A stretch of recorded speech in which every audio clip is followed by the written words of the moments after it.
नमस्कार, प्रणाम। स्वागत है आप सबको हमारे इस चैनल में। दोस्तों, आज की कहानी है क्राइम पेट्रोल 2025। एक ऐसी वारदात जो रूह कपा दे। भाग 2। डीसीपी अरविंद मिश्रा और इंस्पेक्टर सीमा गुप्ता को उम्मीद थी कि एसीपी रंजन की गिरफ्तारी के बाद केस खत्म हो चुका है, लेकिन जिस रात वह जेल में गया उसी रात एक चौंकाने वाली घटना घटी। सीमा के फोन पर फिर से एक अज्ञात नंबर से संदेश आया, खेल अभी खत्म नहीं हुआ, अब बारी तुम्हारा है। सीमा के रोंगटे खड़े हो गए। वह समझ गई कि यह सिर्फ एसीपी रंजन का मामला नहीं था, कोई और मास्टरमाइंड इस खेल को चला रहा था। अगली सुबह वीआईपी अधिकारी की हत्या हो गई। वह कोई और नहीं बल्कि साइबर क्राइम यूनिट का एक बड़ा अधिकारी डीसीपी अनिरुद्ध सिन्हा था, जिसने एसीपी रंजन की गिरफ्तारी का मुख्य आदेश दिया था। उसकी बॉडी उनके ही घर में मिली और दीवार पर खून से लिखा था, तुमने खेल शुरू किया, अब तुम्हारी बारी। पूरी पुलिस फोर्स सदमे में आ गई। क्या यह रंजन का कोई पुराना आदमी था या कोई और बड़ी साजिश चल रही थी? एक गुमनाम कॉल और नया सुराग। सीमा और अरविंद केस की गहराई में जाने ही वाले थे कि सीमा के फोन पर एक और गुमनाम कॉल आई। अगर तुम सच्चाई जानना चाहती हो तो अकेले रात 12 बजे यमुना ब्रिज पर आओ, वरना अगली लाश तुम्हारी होगी। सीमा ने अरविंद को यह बात बताई और एक सीक्रेट ऑपरेशन प्लान किया। पूरी टीम को सतर्क कर दिया गया, लेकिन सीमा अकेले वहां जाने के लिए तैयार थी। रात के ठीक 12 बजे सीमा अपनी गाड़ी से यमुना ब्रिज पहुंची। चारों तरफ सन्नाटा था।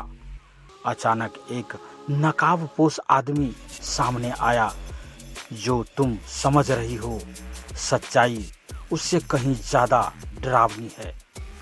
सीमा ने पूछा, तुम कौन हो?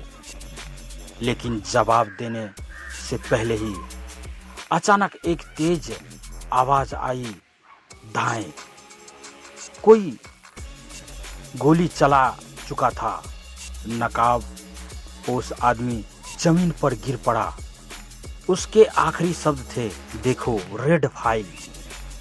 पुलिस हेडक्वार्टर सीमा ने तुरंत टीम को सूचना दी और सबको फॉरेंसिक टीम के हवाले किया। अगले ही दिन सीमा और अरविंद ने पुलिस हेडक्वार्टर की पुरानी फाइलों की जांच की। वहां उन्हें रेड फाइल नाम की एक सीक्रेट फाइल मिली, जिसमें कई हाई प्रोफाइल मामलों का रिकॉर्ड था। लेकिन सबसे चौंकाने वाली बात यह थी कि उसमें नेहा वर्मा का भी नाम था। क्या नेहा को फिर से खतरा था? नेहा का रहस्यमयी गायब होना। सीमा तुरंत नेहा के घर पहुंची, लेकिन वहां एक और झटका इंतजार कर रहा था। नेहा गायब थी। उसकी माँ रोते हुए बोली, आज सुबह कोई उसे मिलने आया था, फिर वो अचानक कहीं चली गई। पुलिस को पता चला कि नेहा की आखिरी लोकेशन एक पुराने बंद गेस्ट हाउस की थी।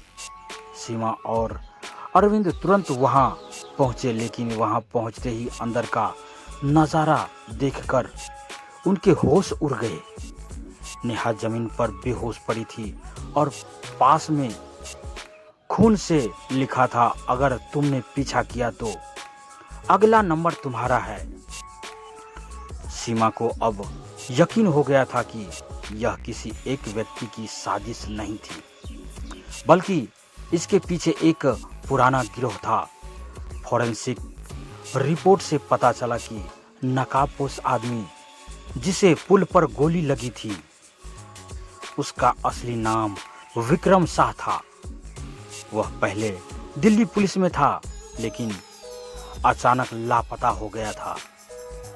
क्या यह कोई भ्रष्ट अधिकारियों का गिरोह था, या फिर कोई बाहरी ताकत इसे चला रही थी? एक खतरनाक जाल। सीमा और अरविंद अब इस केस की गहराई में उतर चुके थे। उन्होंने विक्रम शाह की पुरानी कॉल डिटेल्स निकाली और एक नाम बार बार सामने आ रहा था, ब्लैक कोबरा। लेकिन यह कौन था? एक सीक्रेट ऑपरेशन में पुलिस ने एक संदिग्ध को पकड़ा और उसने कबूल किया कि ब्लैक कोबरा असल में एक पूर्व आईबी ऑफिसर था, जो अब एक अंडरग्राउंड क्राइम नेटवर्क चला रहा था। अब पुलिस के पास एक ही रास्ता था, ब्लैक कोबरा को पकड़ना। नेहा को पुलिस सुरक्षा में रखा गया और सीमा और अरविंद ने एक प्लान बनाया। उन्होंने जानबूझकर खबर लीक करवाई कि नेहा को पुलिस हेडक्वार्टर में रखा गया है, और जैसा कि उम्मीद थी कि एक कॉल एसयूवी हेडक्वार्टर में बाहर नजर आया, पुलिस ने तुरंत कार का पीछा किया और उसे घेर लिया। कार से एक लंबा खतरनाक दिखने वाला आदमी निकला। ब्लैक कोबरा, तुम्हें लगता है तुम मुझे पकड़ सकते हो? उसने हंसते हुए कहा। लेकिन इससे पहले कि वह कुछ कर पाता, पुलिस ने चारों तरफ से उसे घेर लिया और गिरफ्तार कर लिया। जब साजिश का खुलासा हुआ, पूछताछ में सामने आया कि ब्लैक कोबरा और उसका गिरोह पुलिस के अंदर ही काम कर रहा था। एसीपी रंजन उसका सिर्फ एक मोहरा था। उनका मकसद था साइबर क्राइम के जरिए बड़े अधिकारियों को ब्लैकमेल करना और सरकार को अपने इशारों पे नचाना। लेकिन सीमा और अरविंद की सतर्कता से यह बड़ा अपराधी गिरोह पकड़ा गया। लेकिन क्या अपराध की दुनिया कभी खत्म हो सकती है? दोस्तों, अगर कहानी अच्छी लगे तो अपने दोस्तों के साथ शेयर करें।